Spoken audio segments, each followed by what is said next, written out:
Yo, what's going on, everybody? It is Thursday night, 9 p.m. Eastern Standard Time, and it's your two favorite stew nods of the week, Mike and Mish. What's going on, Mike? Hey, just chilling out, just chilling. We got a good show tonight. Got a couple of UFC veterans on. We do have a couple of UFC veterans talking to a couple of veterans. Mike, my mouse is a piece of shit, and I fucking hate it. Why? Well, I don't know. I wanted to launch this bitch across the room. It's getting maybe on my nerves. I almost couldn't start the damn show because I don't know how to work a computer without a mouse. And that's you got to use your brain power. Listen, why don't you break the bank and get yourself a new mouse on me? On me. All right. Well, on you. Listen, guys, we got two big guests tonight. We got Chris Camozzi, longtime UFC fighter, who's going to be making his debut on October 15th in Denver, Colorado, against another longtime MMA veteran, Bubba McDaniel, who will be following him up on this same episode. So we'll be talking to Chris, then we'll be talking to Bubba. But before we do that, we got to pay some bills real quick. And we got to shout out our sponsor. There it is, Guerrilla Warfare Apparel, the real fighter's choice. These guys are making some badass clothes, GWA. Go to guerrillawarfareapparel.com. Use the promo code Mike and Mish. Get 10% off your purchase. And go follow them fuckers on Instagram while you're at it. Right, Mike? Do it. Right? Yeah, check this out. Dude, look at how awesome I love this shirt, actually. Yeah. You know what I do like?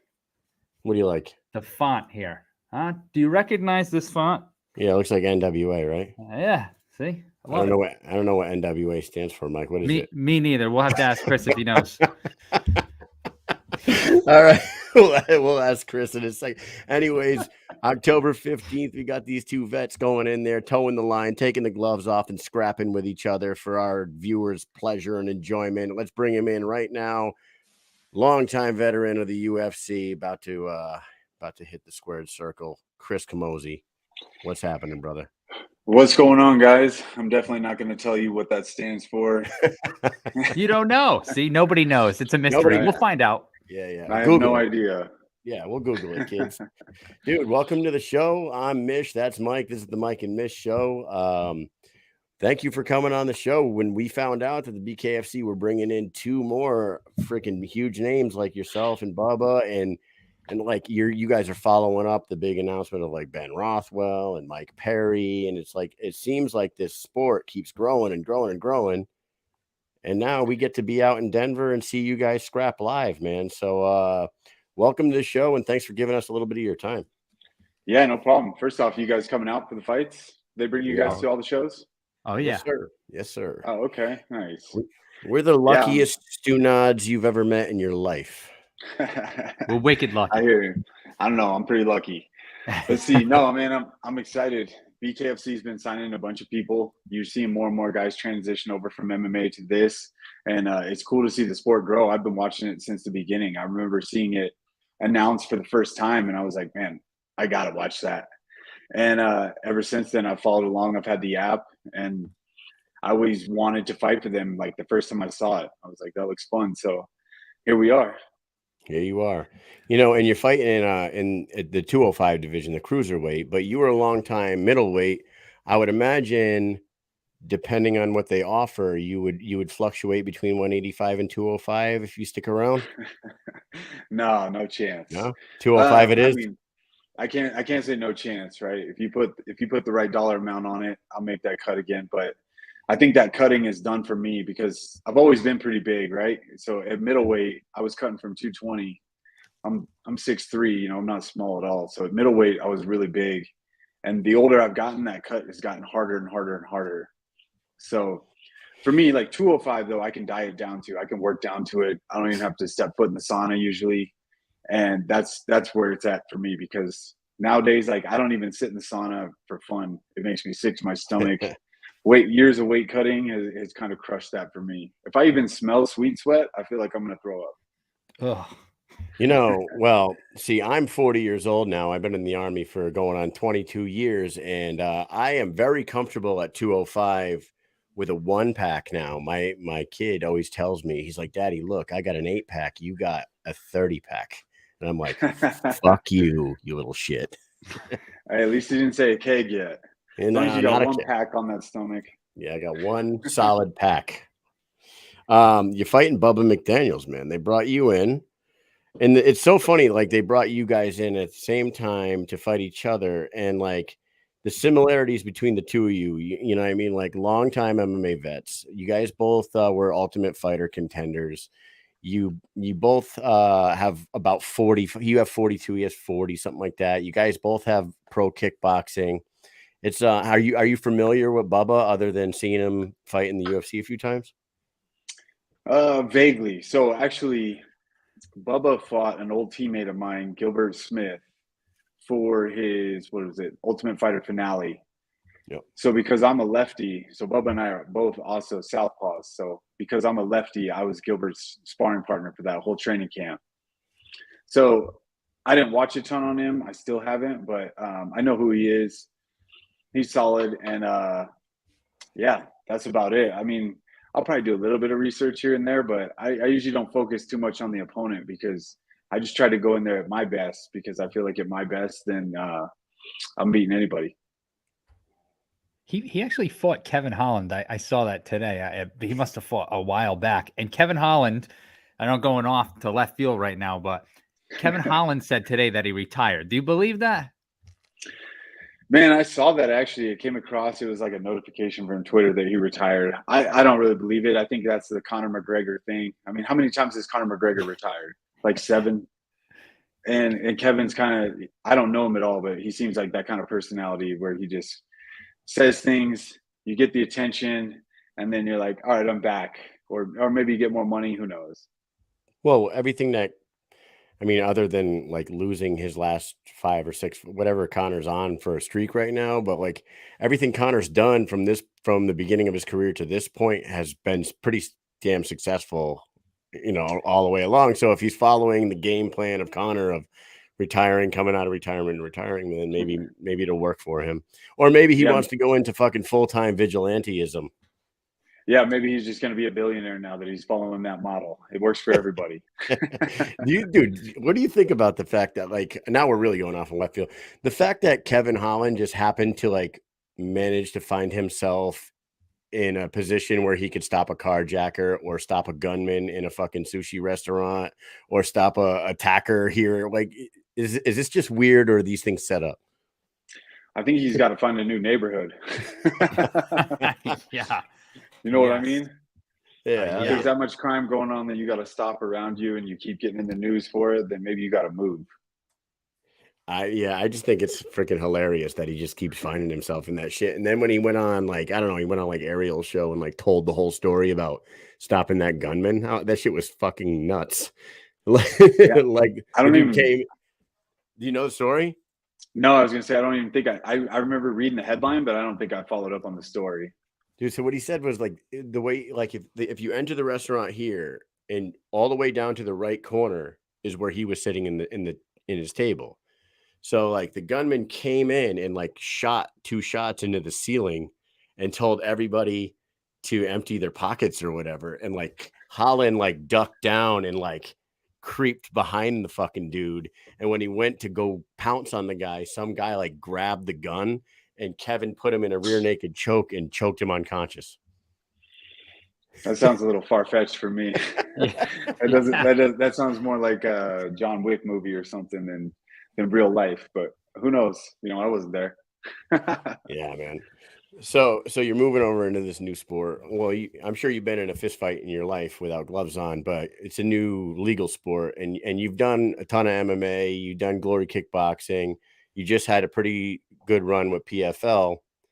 You said you were a fan of it from the jump. Are you familiar with the guys that are in the weight division that you're about to step foot into, like the Lorenzo Hunt and the Quentin Henrys of the world? Like, you've watched and seen? Are you fans of these guys?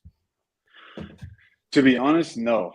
When BKFC was here, they did the open tryouts. They had me come do some media stuff, and they were like, "Who would you like to fight in your weight class?" And I kept stopping, and I was like, "Wait, who's in the weight class?" Honestly, I didn't even know that I was in the cruiserweight?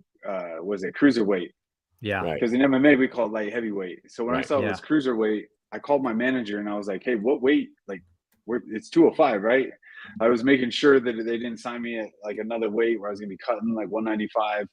I don't really know, man. It seems like, before coming on here, I watched a few of you guys' shows, and I saw Richmond he just fought every weight class, man. So respect to that dude, because he's just jumping all over. It seems like a lot of the BKFC guys are willing to jump weight classes, which I think is cool. That makes for more exciting fights. We should see that more. And I think when you take grappling out of it, like if you're talking MMA, weight plays a huge factor in grappling and stuff. When it comes to striking, it's a little bit less. That's why when I went to Glory, I was fighting 209. I bounced between 2 weight divisions in Glory. I did light heavyweight and middleweight. So dude, I love it. I love the fact that you can kind of bounce around and fight everybody, because at the end of the day, man, I spar with guys that are 170 pounds that are killers, that'll spar with heavyweights. When you're talking striking, there's guys that are just hitters. Like they naturally have it. Like those Richmond, like Richmond, I imagine he fought what was the lowest weight he fought? 135. 135 Yeah. is the lowest he ever went. But yeah, like you just said, he's fought 135, I think, all the way up to maybe even heavyweight. He might have fought heavyweight at some point. That fucking dude's insane. Yeah, it's like BJ Penn, Some guys just have it. They have that heavy hand, and we all know it. Like all of us know. I know there's guys in the gym. I spar with some pro boxers, and some of them are 150 pounds, and they hit like heavyweights. So when it comes to striking, I think that the weight is less of an advantage. Obviously, there's still that strength, but there's some hitters that are lighter. Mike Richmond's the perfect example, because he fluctuates his weight, but he said it himself that it doesn't matter. He's like, this is bare knuckle. This isn't MMA. I can knock anybody out if I touch them. And so far, when he touches people, they go down. You can just tell the way he hits people. Did you see the Dakota Cochrane fight? I did, actually. That was a while back, right? He hit him. Yeah, he hit him with some body shots, and it was like, it was over. I mean, Cochrane's a strong son of a bitch, because that dude kept getting up, and you could tell, like, you could almost see it in him that, like, when the switch turned, and he was like, fuck this, I don't want to do this. No, like, you would just see it in his face, but he just kept getting back up. Like, I'm gonna keep fighting. And he got knocked down like 3 more times from body shots. And man, when Mike hits people, they just go down. Same thing with Dave Rickles. I mean, they had a nice little back and forth in the beginning, but after that, you could just see every shot that landed. Rickles was like, hell no, I don't want to do this. This is too much. The guy's got some cinder blocks or fists, I guess, Yeah, I mean, like I said, I think weight class wise in just boxing, just striking, there's guys that can float back and forth in what we've seen in quite a bit of ways. With some of the guys like Perry, like Mike Perry, for example, have you talked to anybody who's been in the BKFC that like you're friendly with that has done it already and taken any advice from him? Maybe you were at the tryouts with Leonard Garcia. Maybe you talked to him a little bit. What Perry told us when he came on the show, and he was like, the biggest thing for me is my hands. I could get punched in the face all day. I felt fine getting hit. He goes, but I didn't want to hit him anymore come the 4th round because my fucking hands hurt so bad. He's like, but by the 5th round, my hands were so numb I couldn't feel them anymore. He was like, after the fight, it was like, he got stung by a million bees in his fucking hands, is what he noticed. Yeah, I mean, that's the thing, even with kickboxing, man. Like, there were times, my brain was like, don't throw any more kicks, because like, adrenaline's a hell of a thing. That's what I tell everybody. They're like, how do you do this? Adrenaline is a hell of a thing. If you look back, I have one of the records for most leg kicks in the UFC. And there were times I didn't want to kick anymore because your legs are already swelling up, lumped up, everything, but you still kick. Your brain fires. You're used to doing it. You worry about it after because it hurts less when you win. So I think that even with the hands hurting, there's a lot of strategy to it. I think that I'm going to bring some different dynamic things that you can use that come from grappling, that come from boxing, that come from Muay Thai. Because in BKFC, you can basically do the plum, like the Muay Thai clinch, one-handed at least. And then there's a lot more strategy than just grabbing the head. So, I'm not too worried about it. It's really become its own martial art for real. Like, and when BKFC first started and like we first started watching it, a lot of it was like two dudes just fucking brawling. You know what I mean? Like it was two guys lying up 3 feet away from each other, and like as soon as they said knuckle up, it was redlining it the entire time until somebody gets fucking knocked out or bleeds or the doctor stops it.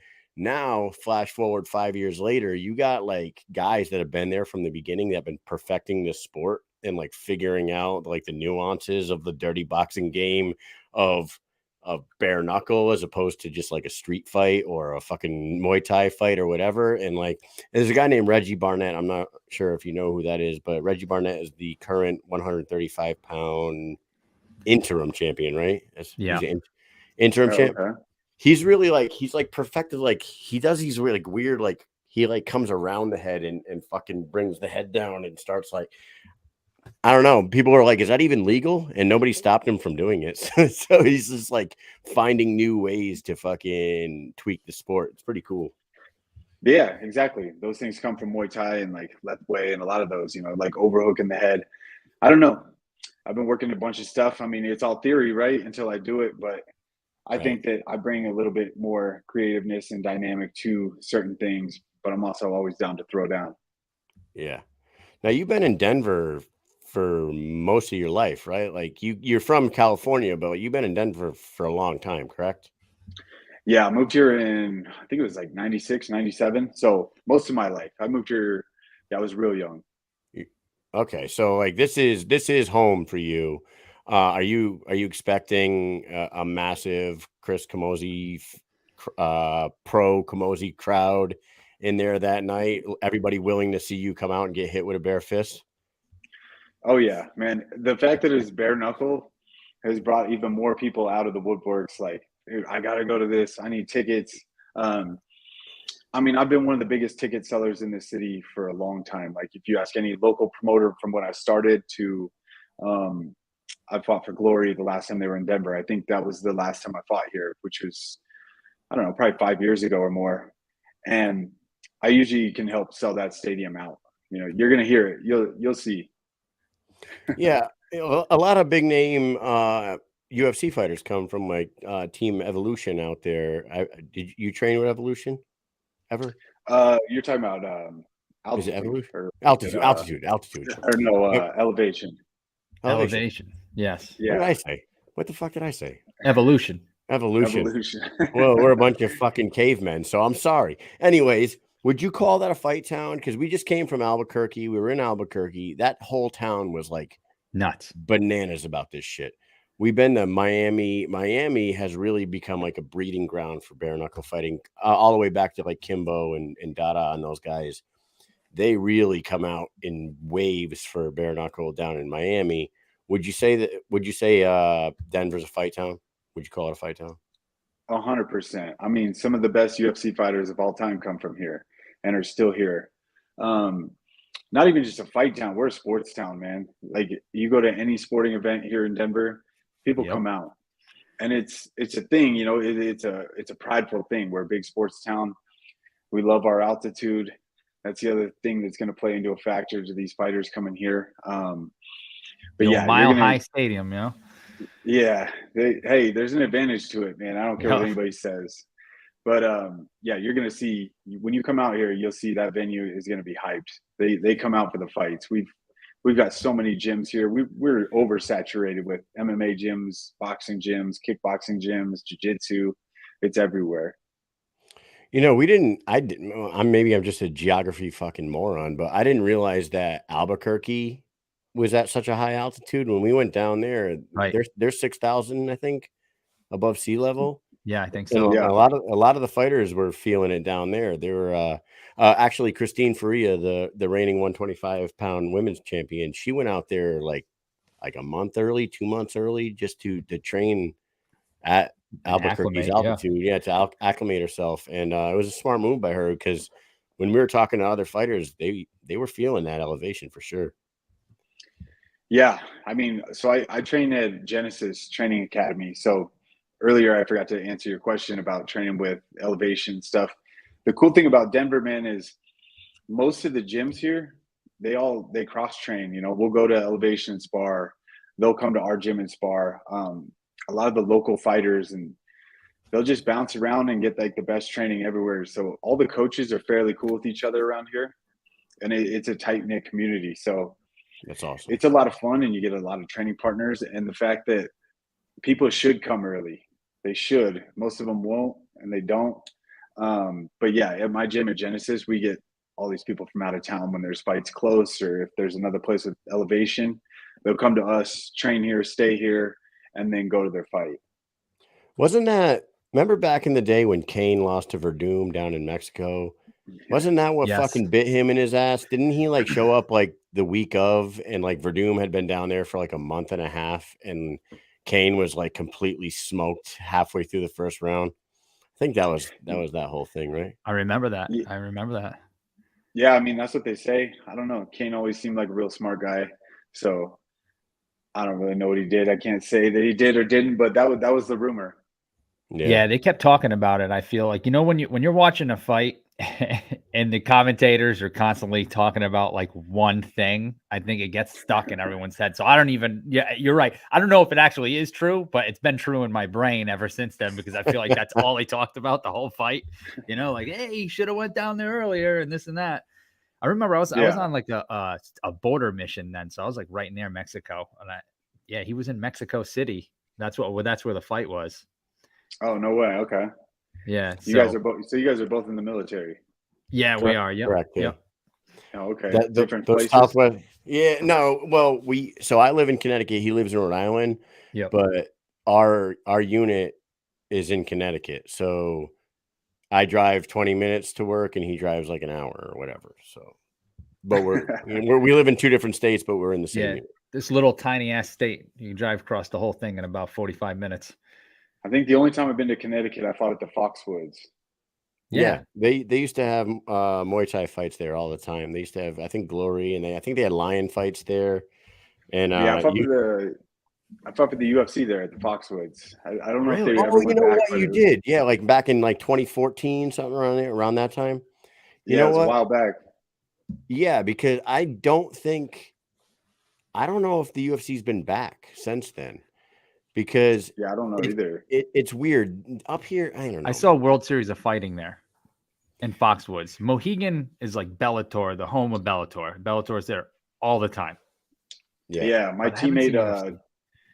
It was crazy. So I fought at Foxwoods, but the same night my teammate Dustin Jacoby fought for Bellator at Mohegan. So it was like literally back to back. We had the same coaches, so they cornered me, and then they had to like drive down the street and get checked in. Yeah. No shit. That's cool, because they're only like 15 minutes apart from each other. Yeah.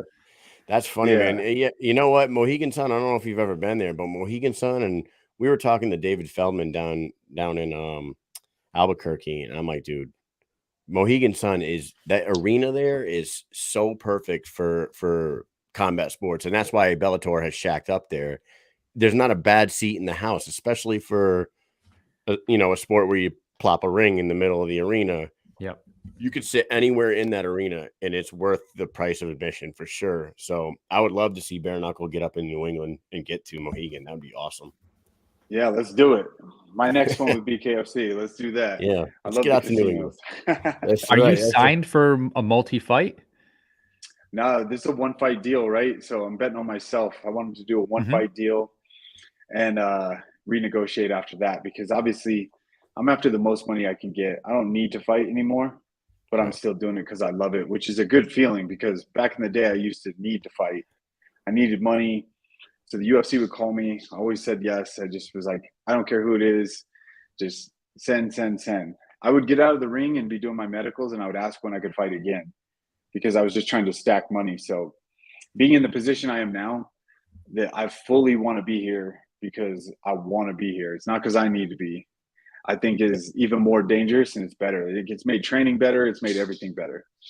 Dude, that's got to be a fucking phenomenal feeling at 35 years old to just know that you don't really need to do anything. You know what I mean? Like, can you imagine? Like, you've obviously put in the work. You've had a ton of fights. You fought the best of the best in the biggest organization in the combat sports world. But at 35 years old, like, can you imagine, would young Chris Camozzi think that, when I make it to 35, I'm going to be so comfortable that I can pretty much call my own shots? No, never, man. I mean, Yeah. honestly, I probably work more than anybody that has a regular job, but you know, I run like 5 different avenues of things that I do for money, and I love it. You know, I've always been a worker. I started at like 13, working, saving money, and it's paid off, man. But I'm not going to stop anytime soon. You know, I want to be rich. So we got a long way to go. It's prime time to do all that stuff too, though. Like the way that social media works, it's so if you have the means and you have the drive to seek out all these different, businesses, like you have the Fit Soda, right? Is that what you do? You own that company, Fit Soda? No, I don't own it. So I'm the brand manager for them. One of my best Okay. friends owns it. So he started it. It's blown up. It's a public company, and it's just a great opportunity for me, you know, and it's fun. Our office is fun. I mean, we go box during the day. Like he goes to the gym with me, my boss, and he sponsors the gym. And they're like, take off anytime you need to train, anytime. I don't have to be in the office. I can work remote. I can go to the Bahamas and work. It's a cool job, and it's beneficial, you know. So it pays. I get stock. I get all this stuff. And then outside of that, you know, I have my own training app. There's a bunch of stuff I do. I still work at the gym.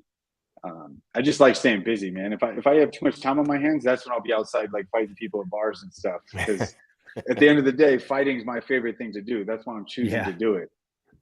But that's where I was going. I was like, if you have the drive to do it, you can get a lot done nowadays. It's like prime time for this. It really is, especially with COVID happened and kind of everything kind of slowed down. It was like a good time. If you want to really do something, you jump in now and take off.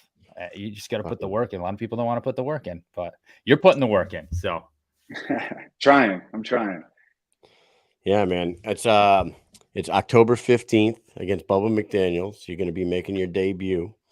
2 weeks before your fight, there's a title fight in that 205-pound division. Not saying that you'd be, all automatically thrown right into a title shot. Maybe you would. You carry a big name, and you're one of the most experienced fighters that they've signed to the company. So, maybe the winner of your fight, him and Bubba, you take a crack at whoever wins that Lorenzo and Quentin Henry fight. But you should probably take a look at that one on October 1st in Monroe. They're fighting. Oh yeah, that should be a good one. Should be interesting to you. They're a couple monsters, dude. They're pretty good at what they do too. Yeah, I don't know. Let's see. I know who Lorenzo is. We have the same management company at First Round. So yep. I do actually know who he is.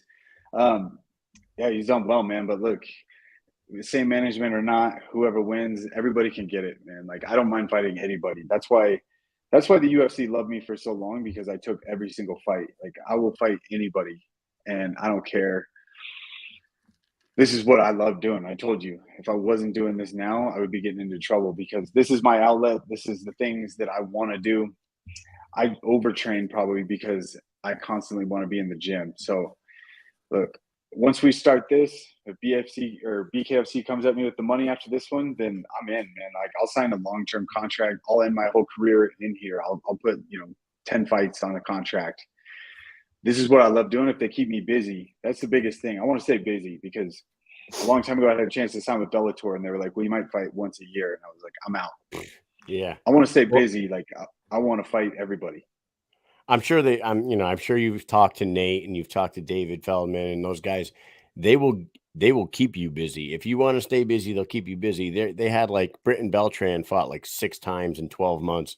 Lorenzo Hunt had 5 fights in 13 months, something like that. As long as you don't sustain some sort of like handbrake or something like that, I mean, they'll put you right back in there. As soon as you're cleared by the docs and you're good to go, and you didn't get any nasty cuts or a broken bone, like, guys turn right back around. Sawyer DP, I don't know if you know who that is. Sawyer DP fought like 3 weeks apart from each other in what is supposedly like this gladiator gruesome sport. Like, a guy was able to fight 3 weeks away apart from each other. It's definitely doable, and we are definitely excited to see you. We're going to do 5 questions with you real quick before you get out of here, and we're going to let you go. Let's go speed round with Chris Camozzi. We do this with everybody. Here it is. Number 1, Have you ever looked into the conspiracy theory about the underground city below the Denver airport? Oh, absolutely, man. I'm a big conspiracy theorist, but I might not even be a conspiracy theorist because half of it has come true over the last few years, Right. But yeah, the Denver airport is crazy. Look into it. This is a speed round. I can't go into it, so. But there's truth. Is there? Can you tell us? There's truth behind these conspiracy theories, right? I mean, there's a ton of weird shit there. I mean, as far as even like you guys will see. So you're flying in, I assume. You get there and there's murals, and they play to the conspiracy theory. The murals will literally say, "Sorry for the construction. We're moving the aliens in." Blah blah blah. There's like all these gargoyles. There's all these stonemason like big like stamps and signs all over. If you know what to look for and you know what you're looking at, then you'll see it. We're gonna have to look. Oh yeah, I'm definitely gonna be all in on this. All right, number 2. Would you rather be able to eat anything you want all the time and remain in shape, or never have to sleep but always be well rested? Ooh, I would say never have to sleep but always be rested, because I told you I want to be rich. So if I don't have to sleep, and we can put in even more work. You got all the time in the world. You work while they sleep. Yeah, I'm with you on that one. I would say the same exact thing for sure. If I didn't have to sleep, I'd never stop. Number 3, have you ever considered starting your own healthy soda company and calling it Cam Soda? Cam Soda might be taken, but I'll stick with Fit Soda right now. I'm part of it here soon. Oh, anybody that's wondering what that is, when you're looking up NWA, after you Google what NWA means, you can Google Cam Soda and find that out. It's interesting. It's short for Camozzi. Yeah, it's Camozzi Soda. They used to have fights too. There used to be Cam Soda fights. They did. Yes. They did. They hooked up with Fight Circus. They had Fight Circus on there for sure. We talked to John Nutt, who runs that shit, and that guy's a fucking maniac. Number 4. How often do you tap the Rockies? Such a weird question. I could take that a few different ways, man. Right. Let's see. We're talking about drinking Coors Light. I don't know. What do you consider tapping the Rockies? Yeah, fuck. We could go in and in on that one. I'm immature at heart, even though I talk about all these businesses and everything. I'm an immature person. Tap the Rockies. I'm going to assume they're talking about drinking Coors Light. Man, I don't even drink that much beer anymore. I drink like a lot of scotch and whiskey. I definitely drink, but Coors Light, it's all right. If I'm going to a bachelor party or something, sure, let's get it. I won't turn it down. Anybody that comes to the fight, if you want to buy me a beer, buy me a Coors Light. I'll show you. There you go. Tap the Rockies with Chris Camozzi. Last question for you. What is a Chris Camozzi life hack? Oh, man, life hack. Don't be a bitch. Work hard. There's a ton of excuses you can have for everything.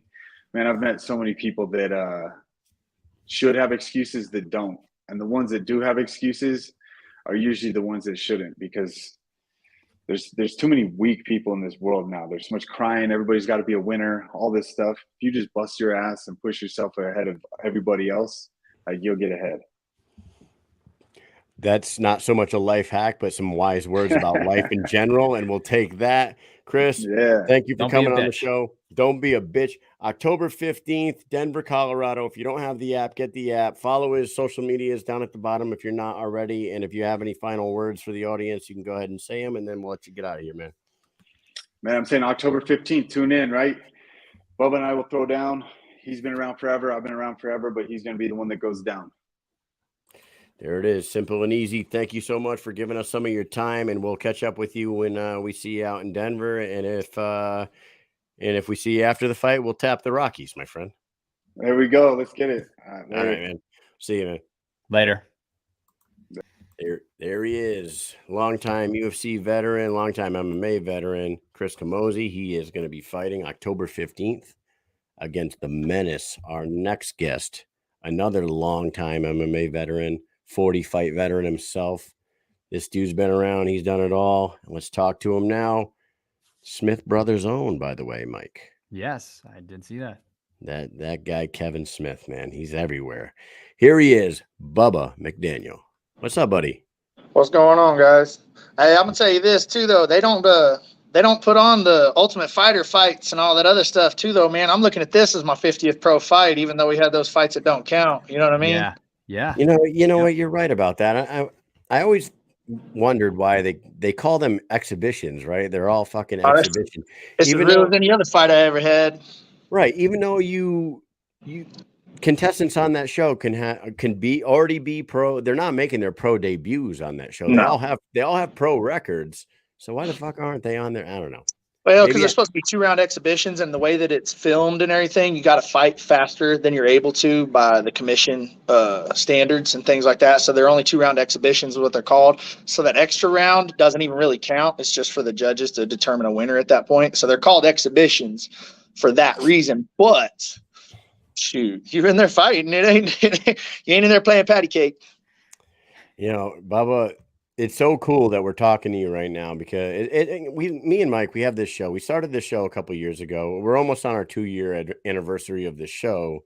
Right on. We're both military guys. During the pandemic, I used to be on an MMA podcast. It kind of fell apart when the pandemic hit, and I started this.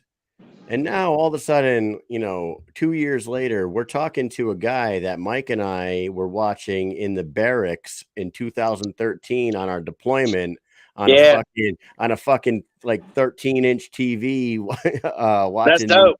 That's dope. I was BitTorrent that shit. Because there's no way for us to get it, so I was downloading them on BitTorrent, and he would come over and give me a thumb drive because the only way we could see it. So we were every I forget what night it came on. But I can't remember either, but we were supposed to follow Sons of Anarchy is what I remember originally. And then that's why they had one of the guys there from Sons of Anarchy at our fights to get in the house. And then something changed and all of a sudden we're following something else. I don't know what it was, but it wasn't Sons of Anarchy. So I was like, because I'm a bike rider, you know what I'm saying? I was like stoked about it. I was like, heck yeah. Dude. And like Mike just said, we would watch them things, and you guys, that season was fucking amazing. Like that, and I'm not joking. Like that was the last one that I was excited about, and maybe it was because we were deployed and it was giving us something to watch while we were overseas. But it had it had a bunch of killers like yourself and Uriah Hall and Kelvin, Josh Saman, Thor, Clint Hester, Dylan Andrews, all those guys, man. Like every one of them. Obviously everybody remembers Adam for the wrong reason, but at the same time, Adam was a killer, man. Was Casey? Adam was a killer. Kevin Casey, he was in there, right? Kevin Casey's still out there competing on different things and helping everybody out now, man. That dude's still just rocking it. Like everybody out there that was on that season was a killer. And like you said, the Adam Sella knockout was the most memorable knockout in the history of the show. Dude, I'm gonna tell you what, man, the scariest thing I've ever seen live. I tell people all the time. I've seen leg breaks. I've seen all kind of different stuff. I thought that I watched a man just die. And I tell people all the time, I literally thought I watched a man die right there. I was like, oh, fuck, he just died. Like, that was literally the first thing that went through my head. I was like, oh, shit, he just died. And then when his body started, I was like, oh, fuck. That's the thing, too, though, man. It's like you get a rundown of everything, but you don't see everything we saw. And, I mean, it was a long time that they showed all that stuff. But, man, it was to the point where, like, it had me going, damn, this dude just died doing what we love, So, hell, I'm crying and crap, you know what I mean? Like, damn, what just happened? And then all of a sudden he's up and moving around asking what the hell happened. I'm like, fucking thank God. Like, it was scary, man. It was really scary. I remember the sound he was making. Yeah. Dude, you could hear that from 50 yards away, I guarantee it. It was loud. Everything was just – because everything else was silent too, though. Everybody else was like, oh shit, you know what I mean? Like, I mean, I think I had my hands up in my face yelling, in the video on the stoppage that everybody sent to me. You know what I mean? Like, that's how it was. Everybody just went like immediately, eyes as big as you could have them, things like that. It was scary, man. It was real scary. And, Adam's such a good dude too, man. Like, he's heartfelt. He does everything, and it's just like, you see a guy go down like that. You're just like, no, It's that is embedded in my brain for sure. Oh, sure. I was there. I can't even imagine what it was like. I can't even imagine what it was like when you're there, because the immediate reaction with Uriah celebrating in the ring with the fucking Dragon Ball Z shit that he was doing. Yeah. And then like the look on his face after he realized, like he looked heartbroken. He went from like top of the world to just like devastated in an instant, and fuck it. Oh my God. Anyway, man. We're all human, like, you're in the moment. Of course, he's in the moment. He gets his flash, he gets it and everything. But once you realize, whoa, something's bad, heck, we're all human, man. We want everybody to go home. You know what I mean? You want to go home, let them be able to live their life. You don't want them to have anything really wrong with them. And I mean, it's a combat sport. We know what the chances are, but at the same time, we don't want to do it. You know, and like it's funny because I was just listening to Unlocking the Cage the other day on Sirius with Jimmy Smith. Yeah, I don't know if you ever catch that show. With everyone knows who Jimmy Smith is, but he has a show in the afternoons on Sirius, and he was talking about like certain guys just have that "I'm ready to die tonight" attitude when they step in the ring, and other guys just don't. He's like, and it's just like it's a weird thing that you can go in and out of it too. Is the weird part. That's the weirdest part. Like you can have a night where you're like, this is it. This is my night. And then there's other times like, what the hell am I doing here? You know what I mean? Like it's weird how that happens. And I've told everybody, I was like, man, I've experienced so many emotions going into every different fight and everything. I've been ultra confident and got my ass whooped. I've been so scared and then whooped somebody's ass. You know what I mean? Like there's so many different things that happen in there. And there's nights that you're just like, you know what? If this is my night, I'm going out swinging. You know what I mean? You get that feeling. You really do at different times. But it's some guys, that's life, period. Like they just, everything about every moment of their life is like, let's die, let's go. If you're going to do it, just do it. You know what I mean? It's a weird thing to come across those cats too. It's fucking wild. Now, man, yeah. I got to tell you, right. I hadn't heard your name in a while. I know that like you hadn't fought in a while and you've gone through a lot of things in your life in the past few years. And then we're good buddies with Kevin. We hang out with Kevin every time we go to one of these events. We end up going out to at least get a meal with Kev, have a couple of drinks with him. And he tells us, I signed Bubba McDaniel. And we're like, Bubba McDaniel? Yeah. No fucking way. We're like, what? Yeah, man. It's like, mainly because we know you from the Ultimate Fighter and we knew that you fought in the UFC and like, but like, that's a name that we hadn't heard in a while. How did he drop you about my son? We do know the story. Okay. I don't know how far you want to go into that, but if you I'm good with saying anything because I would say like this. I don't know how you view it or anything like that, man, but I'm a fuck Wichita Falls PD type guy right now these days. Like the blue ain't shit to me no more. And don't get me wrong, they still doing their job and all that and everything, but man, them hoe ass dudes know exactly what I'm talking about. And there's a lot of that. Like I say, I'll tell you everything if you want. It's just one of those things. How much do you want to put out? Well, I know that I only know surface things. We know what the stories were, and we know that you wanted justice for your son. And correct. if you want to let everyone, was there ever any justice? Are you happy? We have our first trial date is finally set because they moved the venue. We're finally set for February 22nd for Vordaer, and we've got our jury selection the 23rd. My son's birthday would have been the 25th. He'd have been 7 this coming up year, and then the 27th is supposed to be his first day to court. But I'm pretty sure they'll be pushing it to a continuance on that. It took 2 years for them to even arrest the guy who killed my son.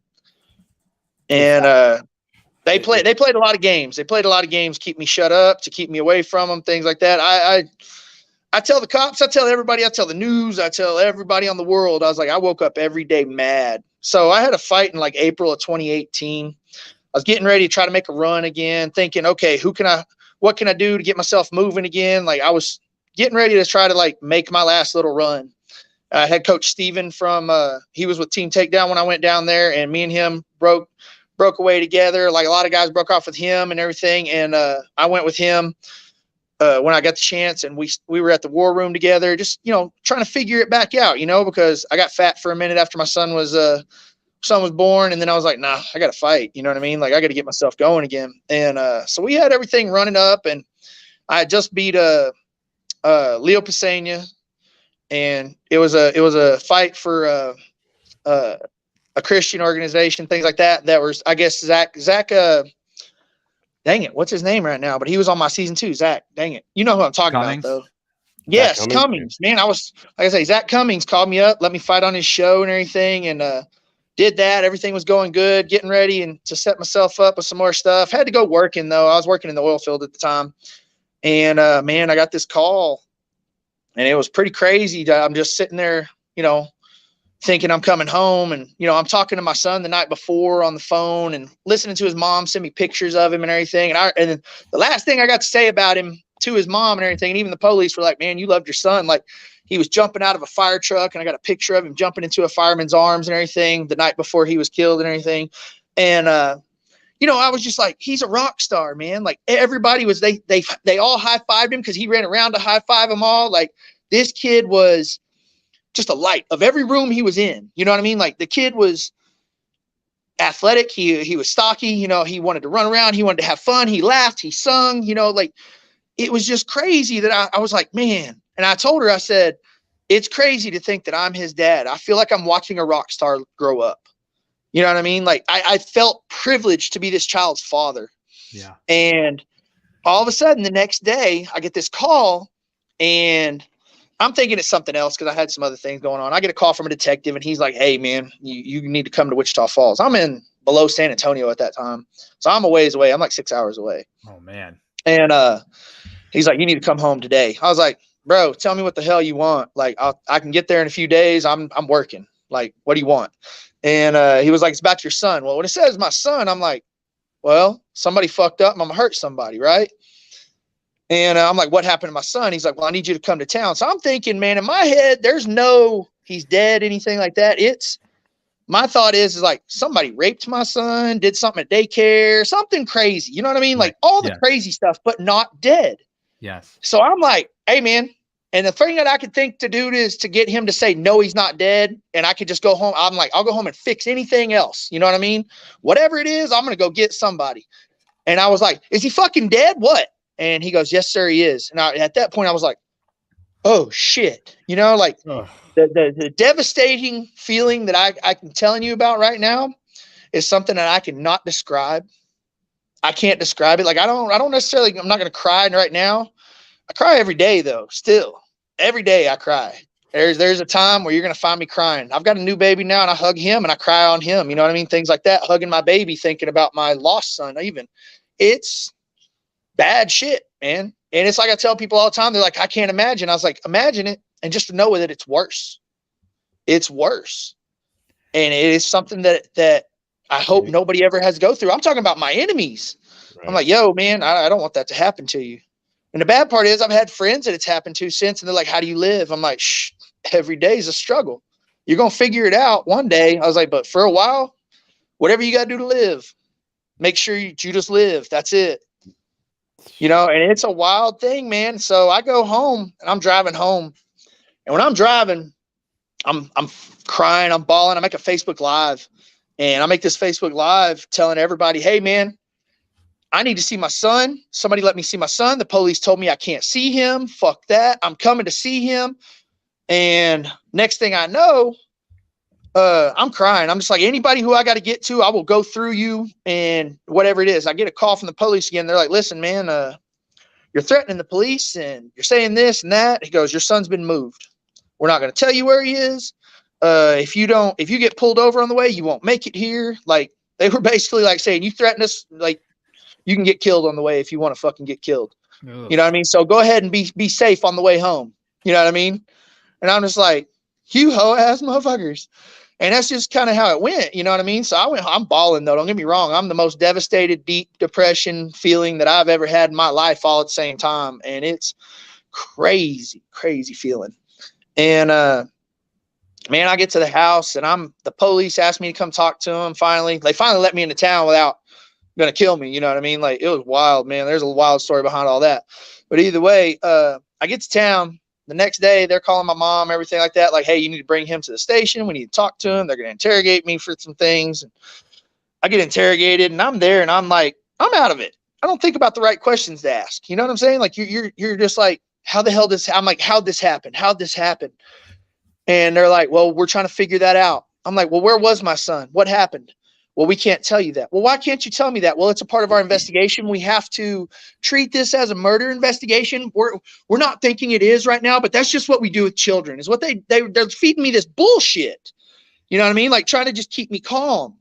because all the other officers are like, oh yeah, he knows he's going to go shoot that motherfucker. Like, and that's what would have happened immediately, obviously, because of the way that I was feeling, things like that. It would have happened. I'm telling you all that. Like, they did the right thing to keep people alive and me not being in prison. They did the right thing, but do I like it? Fuck no.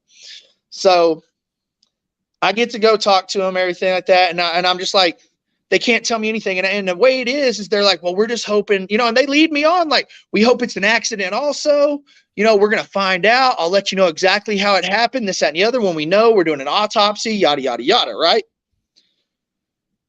So it comes around, funeral comes around, and man, thousands and thousands of people show up for my son. The Banditos even put the bike ride together for my son. And there was a ton of bikes. I rode a bike right behind my son's hearse and everything, and stood up on the bike the whole time watching in at him because I knew that was the last time I was going to be able to watch him go anywhere. And we get out there, bury him. I made sure that my hands were on him last, putting him on top of the straps to lower him. His mom's are hanging over top of him and everything. Man, I'm going to tell you what. Till y'all know that feeling, man, I don't want y'all to know it, like I say, but until you know that feeling, you don't know pain. There's nobody that knows pain until you know that feeling. Then you know what real pain is. And it's wild. So I bury him on a Tuesday. So I'm still thinking, hell, my son died. I don't get it. I don't know. Like, I can't wait for some answers, give me this autopsy back so I know what happened to him. Like, and I'm always like, he was so strong. He was so strong. I watched him flip off of beds and get hurt, things like that, and laugh later, like 2 minutes later, because this dude was super tough. Like, he kicked the corner of tables and stuff, and his grandpa told him a few times, he was like, kick it again, while he's crying. And this kid stand up, bow, kick it again, because he's, doing what his grandpa told him. He was tough it out. It was wild. This kid was tough. He was awesome. And I'm like, what hurt him? What hurt him? What really did this and killed him? And I'm like asking him, I'm like, was his neck broke? Was anything like, did he fall out? Like, what had happened? What happened? Oh, we can't tell you. So like I said, I bury him on a Tuesday, come a Thursday night. His mom and me are sitting around and she goes, I got to tell you some things. And she tells me, James killed our son. And I'm like, what do you mean James killed our son?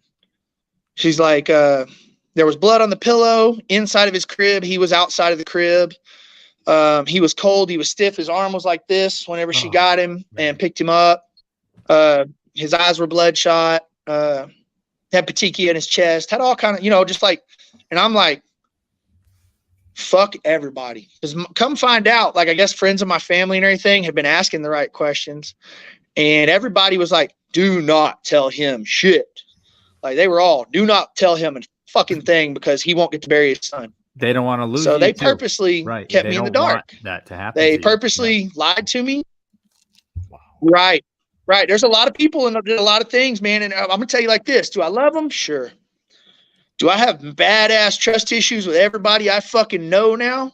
Fuck yeah. Mm-hmm. Do I take everything at face value? Fuck no. But did I get fucking hosed? Yeah. Did I get hosed? Hell yes.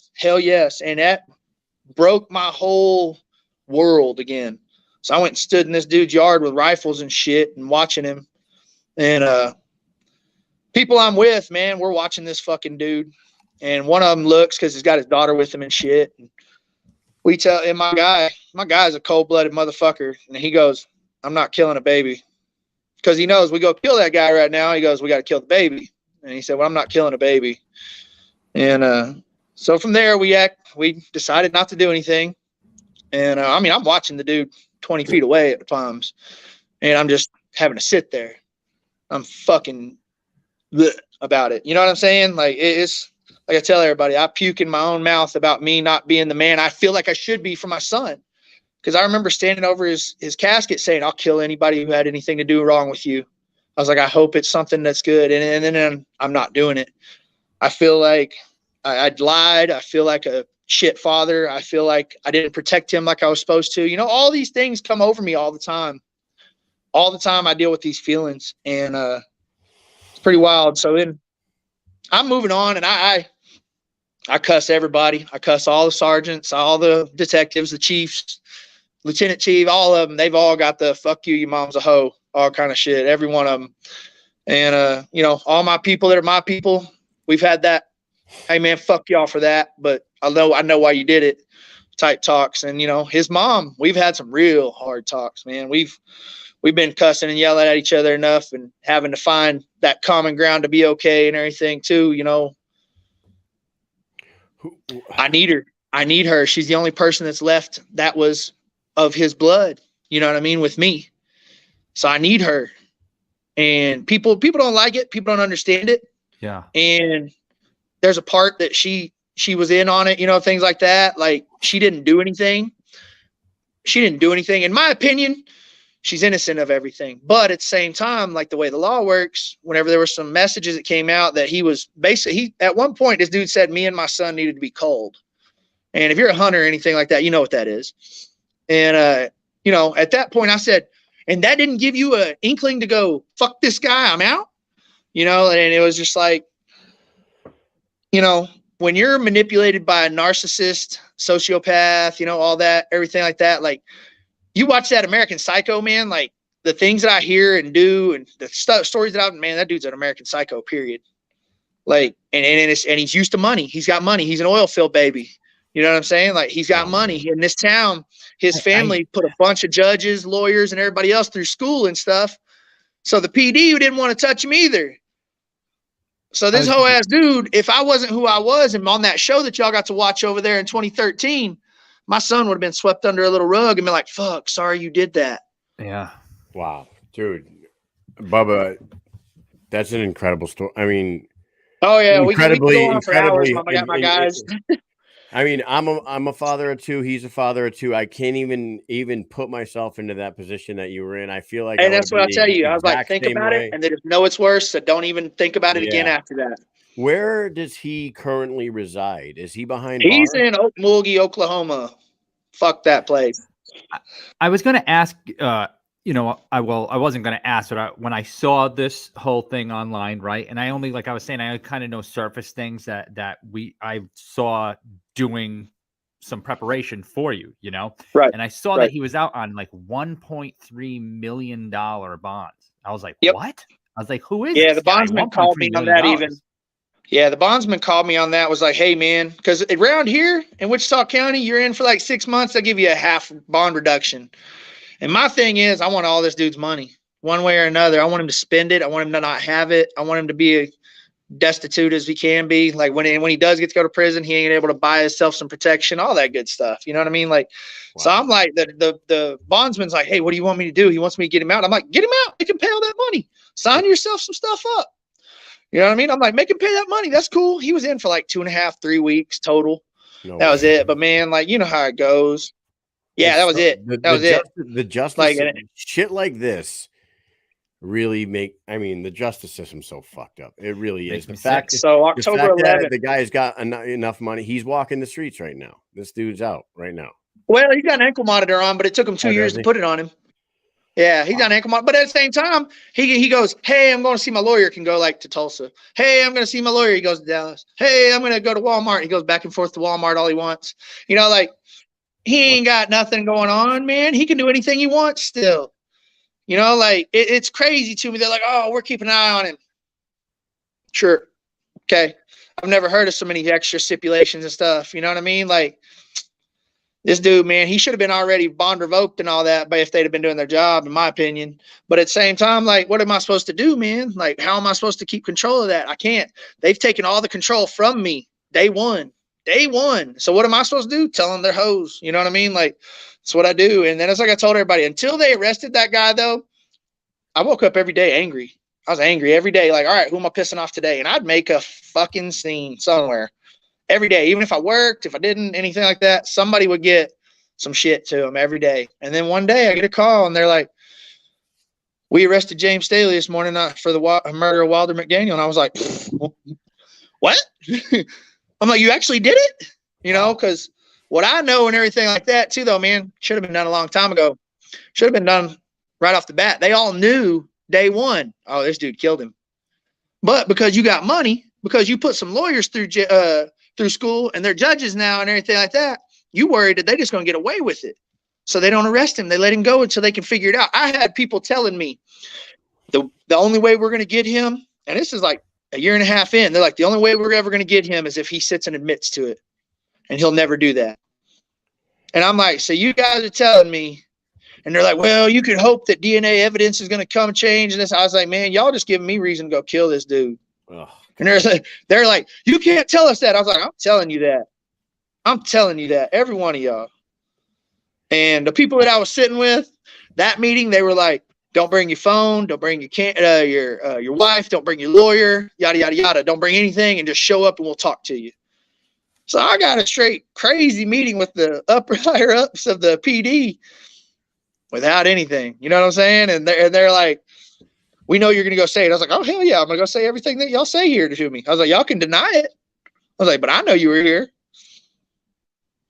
You know, so and that's the thing they do too. Anything that comes public, hey, this, hey, that. Nah, they're going to deny it. I hope that you get justice for your son for sure. This story is completely heartbreaking, and it's amazing. Like, you tell the story, and I can't even believe what you've gone through. And I know you were angry with the people around you that kept certain information away from you, but they obviously made a decision to keep you free and you alive, because who knows what would have happened. And now I agree. I don't even know, like, at what point did you decide, you know what, it's time for me to get back out there and get back to work? Because now all of a sudden your name's back up, and you're going to be stepping into a squared circle and fighting bare hands very soon. And it's really hard to even bring that up. It's really hard to bring that up after hearing something like that. So, like, at what point did you decide, you know what, so I it's time for me to get back there? Yeah. Right. I kickboxed. It was probably March, right after. So March 2019, I kickboxed.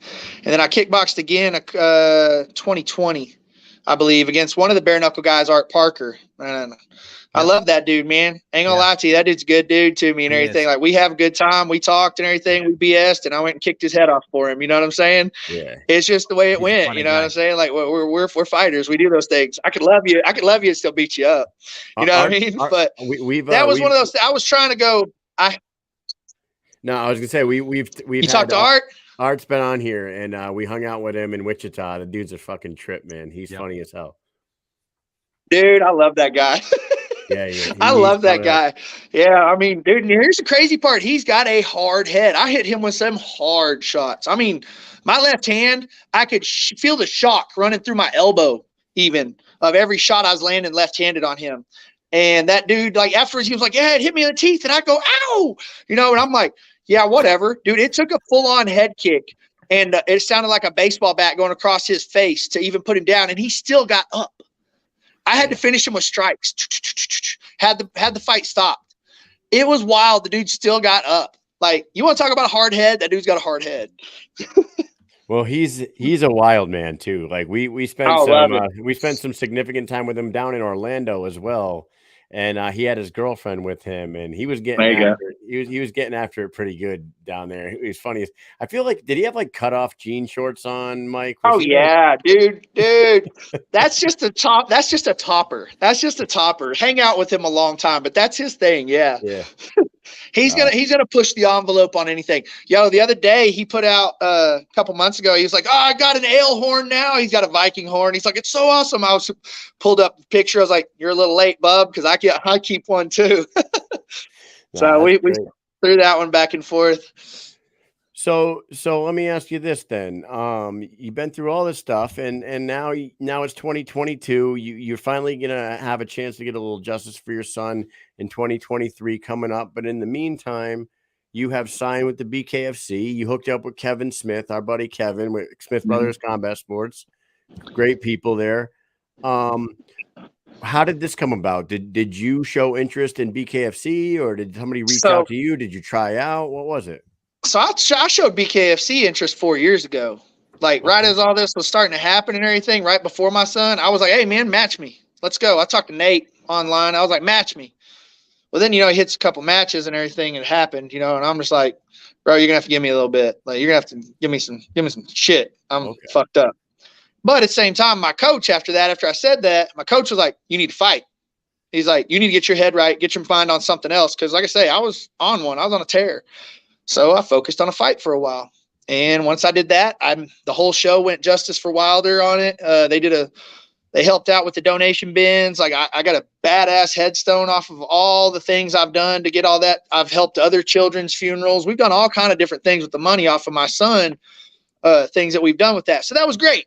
Well, then it was like, okay, what are we going to do? My coach was like, let's get busy. Well, then we got people we're trying to get busy with. They're like, we'll pay you $1,000 to fight over here. And I want you to fight this guy from Canada, who's the #1 prospect. And I'm like, fuck you. Like, it's like, all right. And then it's just me being honest. Like, you guys are pretty much saying, fuck everything else you've ever done in your career. Like, and throw it to the side, because it don't mean shit here. I'm like, oh, okay, cool. Fuck you. Don't get me wrong. Like, do I want to fight? Hell yeah. But business comes in at a certain point. Like, and I tell people all the time, I was like, pay me the right money for any fight, and you're going to get that fight, period. Pay me what it's worth, and I'll fight it. When you tell me this, yeah, this and that and the other, and you got a 12 and 13 and 1 guys and things like that, and you want me to fight for $1,000, you can pretty much get told F off. But at the same time, do I like these people? Sure. Were they trying to help me? Sure. But they disrespecting also, so it just is what it is. And, love these people still, as in like my people running around, had my back, things like that. But business is business at a certain point. You know what I mean? So that's another reason why I haven't been able to get busy like I wanted to. So I hear from a couple of people, and they're saying, hey, we're going to help you get in, this, that, and the other. And I got one of my guys named Jesse Sinks from Oklahoma. He's like, I'm going to hit up everybody I can. We're going to get you in. So I start training. I'm like, let's start training. You just tell them I'm getting ready. Tell me when to go. And so that was about 3.5, 4 months ago, something like that. And nothing's coming. Finally, I'm like, I put a post out, and I was like, who the hell do I got to buy a girlfriend for to get me a goddamn BKFC fight, or a bare knuckle fight, I said. And all of a sudden, like, I finally, because I've tried to talk to Mike Richmond before a couple times, but like, you know how it is. That dude's busy. He gets everybody hitting him up on that. Yep. And I had a bunch of people tag him to it, and he finally just like was like, hey, man, he shot me a message, goes, call my manager, bro. And I'm like, cool. Nice. Called him, Kevin, bam. Hey, what are you doing? And I basically ran him down. I was like, hey, man, like, I got issues. I'm 39. I'm a little older. I'm a little beat up. I can't cut weight anymore. So I'm running around about 215. So 205 is the best I can do, because after 200, my body dries up anymore. I'm jacked up. But I'm a guy that has issues enough to where I need to fight. I was like, I need to fight here and there. Like, I've only fought a couple of times, and I felt really good for a few months afterwards. And, I didn't make myself an asshole in the community, so I need to fight. And he said, he's like, hey, listen, I've got this October Denver card, yada, yada, yada. And I'm like, you can get me on it, I'll sign with you. I mean, immediately, let's do this. Next day he calls up, he goes, I got this Camozzi guy. He goes, you want to fight him? And I'm like, yep. He's like, you want on that Denver card? Yep. He said, okay. So the next day he sends me some paperwork, and he's like, this is my management, yada, yada, yada. And I'm like, cool. You know what I mean? I'm like, let's fight. Amazing. I told him, I was like, I'm a dude. I need to fight. So he got it done literally in 2 days, got me there. And I was like, I'm yours. Let's go. You know what I mean? So it was kind of wild to me, man. Like, because everybody else had been trying, talking to these people, getting the cold shoulder, or somebody else has, I got another fighter over here I'm trying to do with. I'll put you in, pulling my leg. You know what I'm saying? And then Kevin comes along, man. Kevin's like, got you, son. Let's go. And I mean, I'm gonna tell you like this. I was like, you're the man. And and he probably is like, man, this dude calls me every day. He probably is. He's probably like, this dude calls me every day about something new. And I do. I send a message like, hey, what's going on with this? What's going on with that? We got a contract yet? We got a sponsor here. Hey, what's the shorts look like? Hey, I'm that guy. I'm a shit guy to work for, things like that, because I want to talk to you every day. But at the same time, this dude is like, yeah, bro, got you about it. Comes at me cool. Oh yeah. I got no worries. Oh, you're cut from his cloth, man. Like Kevin's a biker. Kevin's a fucking fighter. Kevin's got couple kids. Like you're very much his people for sure. And I could see And Kevin pours it, he never, I don't know if the guy sleeps, to be honest with you. I don't know. From what I've seen, I don't think so either. Because I get messages at odd hours sometimes and I'm asleep. I'm like, whoa, hey, okay. Yeah. Right. So it's like, man, Kevin's great people. I'm glad you got it's crazy cool how you hooked up with Mike and Mike hooked you up with Kevin. And now, well, here's the crazy part. You want to talk about being overseas? I went overseas with Mike Richmond on an AFE tour is how I met him. No shit. Yeah, man. So I was over there, Fat Bubba 250 and everything over in, we went to Kuwait, Bahrain.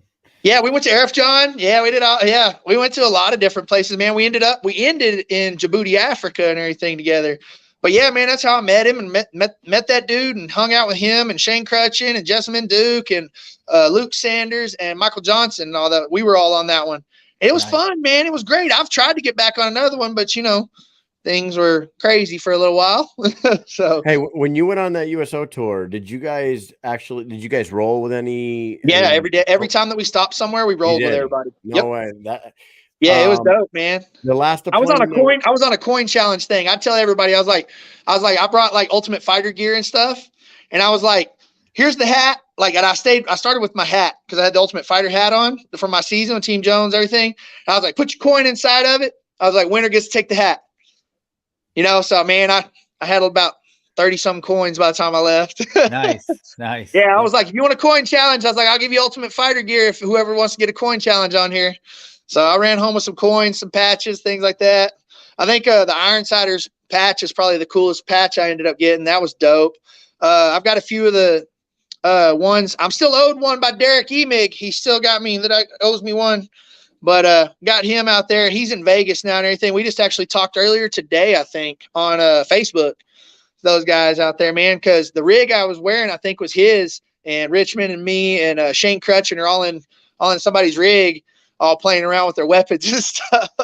It was a good time. I'm going to tell you right now, man, those USO tours they mean so much to the troops. Like, I swear to God, because I've been 3 deployments. And like 1 year in 2003, when the war first started, and like the whole country was like, the most supportive they've ever been for American soldiers ever back after 9/11 and all that shit. I was over there and like Kid Rock came out there. So it was Kid Rock, Bubba Sparks, Nappy Roots, and they put on this huge concert for the troops overseas. But then like throughout my 3 deployments, I saw Louis C.K. come over, do stand up. I saw fucking Creed and like all these. Not once in my 3 deployments did I get to see some fucking UFC fighters or anything like that come through. I was like, man, the one thing that I would want to see, or a boxer or something. Nah, it was very, just so you know, like those things mean a lot. And we actually had a troop in our last deployment. Me and him didn't go on it. His guy, one of his soldiers, Jordan Brown, who did he roll with? He rolled with somebody high-level jiu-jitsu guy from the UFC. Yeah. And he was like, oh man, he's like, I'm the only guy that lasted more than like 2 minutes with him or something like that. He was like he was real proud of it. He's like a blue belt or something. I think there you go. Yeah, so he was what I'm gonna say too though, man, is like getting tapped. You're not getting tapped, you know what I mean? Going with guys like the coin challenges, I took real serious. Don't get it twisted. I was real tight. But man, I'd go out there just to sling some stuff up at some guys, let them have a good look, and just have a good time whenever it was otherwise. You know what I mean? Like, shoot, what are you supposed to do? Go out there and just like mob these dudes and act like it was just like, oh, no big deal. No, man, it was awesome though. Like you go out there, we had a good time. We'd spin around, do some stuff. Everybody'd have a laugh, just going as many as we can. I remember being so tired on each one of them too, though, because like I say, I was 250 pounds then, though. I was out of shape. Are you flying in Blackhawks everywhere you go over there? No, dude. Honestly, we drove most places and then had to fly from an actual airport to another airport, and we'd have our team there. We had a private security team. I ain't gonna lie, it was kind of cool. Got their coin too, man, they drive us, and we had our that tactical driving stuff is a trip to watch, because you watch these guys that are this close, they're like literally right there, and you're like, holy crap, the whole time, like, I'm like, somebody's going to wreck, period. Like, you just think it is, but these guys are just like every day, just like that. It's wild to watch. But yeah, we had a team of those guys now. So we flew airports. They'd take us, drop us off, meet us at the next one. It was wild. Nah, I mean, that's fucking awesome. I'm glad you got to do that. Those are all cool memories. I'm sure they're as cool for you as it is for the troops. Oh, dude, I'm gonna tell you what. Like, I begged to do another one afterwards. I was like, please let me do this again. Please let me do this again. This is the coolest thing that I've ever done. Like, you know what I mean? Like, that stuff right there. Like, as much as you say y'all loved it and everything too, though, being there and being able to be in a different environment and seeing folks and like just shaking hands, man, be able to say like, hey, appreciate you. You know what I mean? Like, type stuff. Cause you're not like being here and going to a base, something like that. You know what I mean? Seeing people, you're kind of like, eh. But when you're over there, you're like, hey, man, y'all are gone. You know what I mean? Y'all are gone. This is not cool. You're not seeing anybody. Like, appreciate you. You know what I'm saying? Like that kind of, I was like, I'm into that. I dug it big time. Nah, those are, and like a lot of people, like you just said, there's not a lot to do over there. And a lot of people get like real to themselves. Like when they're off work, they go to their little whack shack and they fucking don't talk to nobody. A lot of people do, but when those things come around, people actually come out of their little fucking hole. Yep. And actually show their, you know, when Louis C.K. came out, right? Louis C.K. at the time, you know, he was one of the biggest comics. Yeah, he's great. He's great. He's the best. He comes out and like, there's only like literally there's probably 10,000 troops on Arif John base at the time. And there's like 200 people in front of the stage. And he comes out and he's like, is there a fucking strip club around here that I don't know about or something? He goes, what? Yeah, he's like, what the fuck else do you guys have to do that there's not like 1,000 people in front of me right now? And we're all I get it. We're like, it's because these guys are fucking, I don't know, they're tired to sleep. Yeah. Nah, man. It's amazing talking to you, and you opened up about the insanity that you've been going through, and we appreciate you for doing that. We didn't really talk. Well, here's what I'm gonna say. I appreciate y'all letting me do that. Yeah. Like letting me put my story out to more people is dope to me. Like that's what it's about for me. To be heard. Yes, and that's what everybody I try to talk to, man. I hope that guys are like y'all and let me throw it out there, because that's the worst time of my life, man. And I'm still fighting that fight. You know what I'm saying? Like my fight was fought already. Everything else that I could get done is done, but it's not over. You know what I mean? It's not over. So I'm still entwined in it, but I'm not as heavily day to day. Like I was saying, wake up angry. Who do I got to piss off? You know what I mean? Right. So let's talk about this real quick, and then we're not going to take all your entire night up. Oh, so, you don't bother me, man. When Kevin called you and said, "Hey, I got this Camozzi guy," you obviously knew who Chris Camozzi was. Were you expecting a name like Chris Camozzi right off the rip? Negative. I wouldn't think so. Like negative. I thought he was joking and had a wrong name to start with, but I was like, who cares? You know what I mean? And here's what I'm gonna say too, though, is Chris might not remember it, but I do. So we were both in the UFC at the time, and I had just lost to Brad Tavares. And it came up to where we had taxes coming out, this, that, and the other, and I had my W-2s and all that. And somehow, I don't know how, and I'm still to this day like I am the stupidest dude ever. I sent a message to my manager, my mother, and Twitter about how much I made that year. But that's not including like manager percentage, trainer percentage, taxes, everything like that. So I put it out that I made like, I think it was like 33,000 that year. So think about it though, 20%, 15% taxes. I didn't make a lot of money, but I lived on it. And I had a little side job. I worked at the UFC gym in Albuquerque and everything like that. And I loved my people there. You know what I'm saying? So, but I didn't get to be there a lot. But I mean, I put it out, and the first person to talk crap to me was him. Really? Yeah. He was like, "Oh, you don't like what you make? I'm sure you got this. I got that." He goes, "You want to get another fight?" And I don't know if he's picking a fight or nothing, but I'm cool to be punching him in the face these days now. You know what I mean? Like, man, you had some bad words for me. Like, I don't know if it was hype, whatever it was. Got respect. Obviously, respect the dude highly. Never going to disrespect the guy's fight talent level, things like that. But I'm glad I get to punch you in the face now. You know what I mean? Like, it's okay. I get to punch you back now and say, hey, that was fucked up. But at the same time, here we are. Yeah. So it's one of those things. Like as soon as he said it, I was like, I'm good with that. Yeah. It's a like under the radar great fight for the BKFC. Oh, people don't even know. People don't even know. For them to make this fight on that debuting card in Denver, and it's like it's not being talked about to the level that it should be. Like you and Camozzi been around for a long time. Camozzi has 19 fights in the fucking UFC. Yeah, in the biggest organization in combat sports, he was a staple in the middleweight division I agree. for a very long time. And now all of a sudden he's coming over here, and then they match him up with a guy like yourself who's been around and done it all and been an Ultimate Fighter competitor and a UFC fighter, and you're 30-10 in your career. It's like two fucking bad boys getting in there and slinging those hands. October 15th. I think there should be a little more hype to it, to be honest. Oh, I agree.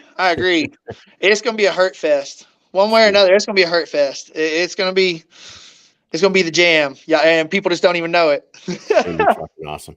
And Mike and I will be out there. We're going to probably get a meal with your manager at some point. There you go. We'll say what's up. We'll get to chatting with Bubba and we'll have a good time. But dude, we've had a long conversation with you. We appreciate everything that you said. We're going to do something with you real quick. We always have some fun. I know you saw what we did with Chris. We're going to play a little game with you called All About Bubbas. You know about all? Okay. Oh, hey, and before we do this, me and Mike were brainstorming what can we do with Bubba? We're going to play a little game called All About Bubbas, but it dawned on me that I used to work in a restaurant called Big Bubba's Barbecue in Mohegan Sun for like 8 years. I worked in that bitch, and we had shirts that said nobody beats our meat. Nice rack. It was like one of those. It's like the old Big Johnson shirts, right? Yeah, man. It was the best. Yeah, that's cool. Great food, great it was phenomenal because like 90% of our staff were felons. It was funny as fuck. I mean, I love that place. I love it so much. I'm lucky not to be one, y'all. I'll tell you what. All right. Hey, All About Bubbas with Bubba McDaniel. Here we go. Number one, Bubba is a term that means brother. If you could pick any fictional character to be your brother, who would it be? Fictional character. Ooh, fictional character. Shoot, man. Let's think here. That's a tough one, y'all. Like that's a crazy one for an old country boy like that. You know what I'm saying? Yeah. Like you got that country name. And oh, my brother though. Who would I want to be my brother? I mean, you could pick the Punisher. And that's kind of what I was thinking. Like, don't get Frank Castle. Right there. Boom, yeah. Dude. So I had a dude named Billy A. Ash that was actually called the Punisher. That like I said, he died and got him tributed right there too. But man, yeah, let's go with that then, because I'm gonna say this: Billy A. Ash deserved good brothers and everything. He had one really good brother. Like I say, I wish I could have been his brother too, though. Man, he needed love. There you go. He's got the Punisher as his brother. Number two. If you were the Bubba in Bubba Gump, what would you sell? Instead of shrimp, what would be your company? I'd probably sell protein powder or something because I work at a fitness facility. There you go. Too easy. Don't be using the same vats as other products, because somebody might get a dirty supplement and then they got picograms, a grain of salt, and a swimming pool. Pictograms. It's always the supplements. It's never the steroid. Yeah. Just a pinch. Just a pinch. That's the crazy part too, though, man. It's like I'm probably the cleanest fighter I've ever come across in my entire career too. People are tripped out that they're like, oh yeah, what did you? I was like, never. Yeah. Like, I mean, you'd be shocked. You'd be shocked at some of the boys that'll claim it, but at the same time, they'll tell me behind closed doors, and or I saw them getting it from the person that I lived with. From Bubba Gumps. Oh yeah, you can say that. All right, number three. Here we go. What's your favorite brand of hamburger? I don't like hamburgers anymore. No hamburger. It sucks, man. It's one of those things. Like I don't really like hamburgers anymore. I'm more of like, give me some grilled chicken on a bun and everything. And it's weird because it was just so many years of my life not eating hamburgers and stuff that just don't like it. Let's say this: there was a place in Indianapolis that was on Man vs. Food. Can't even remember what it's called right now, but they had a 24-ounce burger, this, that, and the other. Like you could put the bun on your head as a hat, and if you ate one, they put your picture on the wall. That was pretty good burger. We'll say that. But not a Bubba burger. Not a Bubba burger. No. All right. Number 4. Has anything ever jumped up and bit you in the buttock?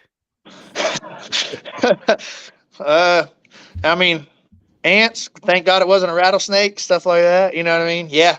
But I say that bullet didn't bite me though. Yeah. It was a bullet, wasn't it?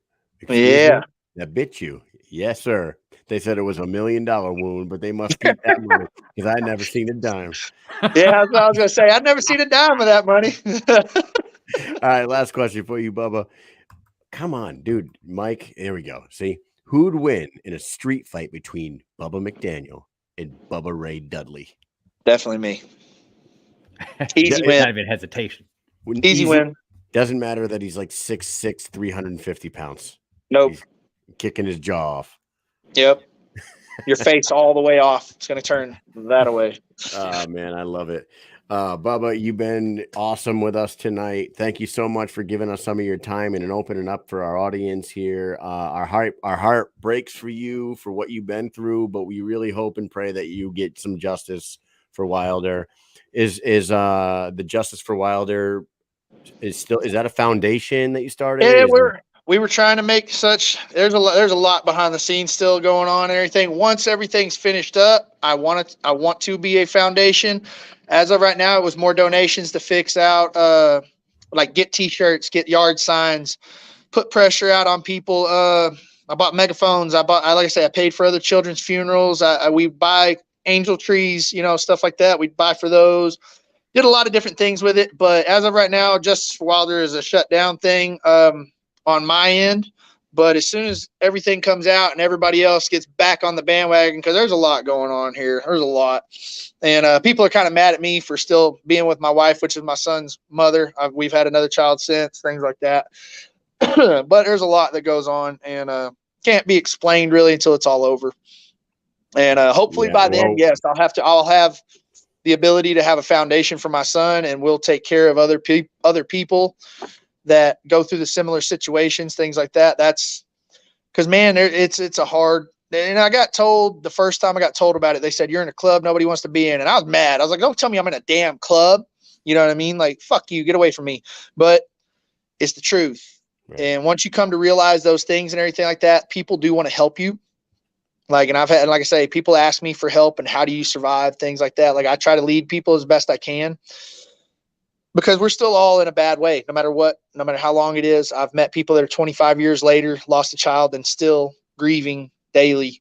And you need help. People need help. You need funeral expenses. You need therapy. You need expenses for living, even because work is hard. Work is hard to go to. Just living normally and having to know that you have bills, you have other kids, you have things, it sucks. It really does. And like I say, the precedence of the foundation eventually will be that.